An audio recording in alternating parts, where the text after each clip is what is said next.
নমস্কার বন্ধুরা, তোমাদের সবাইকে চ্যানেল আবারও স্বাগতম। প্রথমবার ডুরান্ড কাপ খেলছে ডায়মন্ড হারবার এফসি। গ্রুপ পর্বে প্রথম দুটো ম্যাচেই বড় জয় ছিনিয়ে নিয়েছিল। গ্রুপের শেষ ম্যাচে মোহনবাগানের কাছে হারে ডায়মন্ড হারবার এফসি, তবে প্রতিটা ম্যাচেই তাদের গোল করার খিদে যেন বড়ই স্বপ্ন দেখিয়েছিল। ইস্টবেঙ্গল গ্রুপ পর্বে 3 ম্যাচ জিতলেও প্রচুর সুযোগ নষ্ট চিন্তায় রেখেছিল।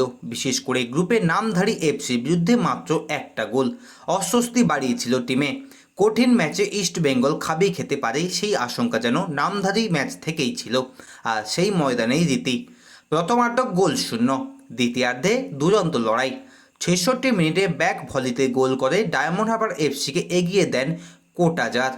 1 মিনিটের ব্যবধানে ম্যাচে সমতা ফেরায় ইস্টবেঙ্গল। দূরপাল্লার শটে গোল আনোয়ারের, কিন্তু শেষ দিকে পরিস্থিতি কঠিন হয়। ইস্টবেঙ্গল গোলরক্ষক প্রভু সুকন গিলের ছোট্ট ভুল, যা সুযোগ নিতে ভোলেনি কিবু ভিকুনার দল। জবি জাস্টিনের সৌজন্যে 2-1 এগিয়ে যায় ডায়মন্ড হারবার এফসি। একটার সময় ইস্টবেঙ্গলে খেলেছেন জবি জাস্টিন। প্রাক্তনী এই গোলই লাল হলুদকে ট্রফির দৌড় থেকে ছিটকে দেয়। যদিও ইস্টবেঙ্গলের হাতে অনেকটা সময় ছিল, সুযোগও আসে দ্রুতই। দলে ফেরা রাশিদ দুর্দান্ত একটা সুযোগ পেলেও গোলে বল রাখতে পারেননি। ম্যাচে এক ঝাঁক সুযোগ নষ্টের মধ্যে যোগ হয় আরও একটা হতাশা। ম্যাচের 87 মিনিটে বিষ্ণুকে নামান ইস্টবেঙ্গল কোচ অস্কার ব্রুজো। ম্যাচের সংযুক্তির সময় দেওয়া হয় 8 মিনিট।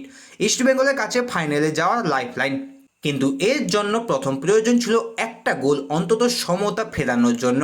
ময়দানে অভিজ্ঞ বিক্রমজিৎকে নামিয়ে ডিফেন্স মজবুত করে ডায়মন্ড হারবার এফসি, কিন্তু ইস্টবেঙ্গলে ভুলে উল্টে ডায়মন্ড হারবারেই সুযোগ পায়। অফসাইডে রেহাই পায় ইস্টবেঙ্গল, বাকি সময়টুকুও যথেষ্ট ছিল না।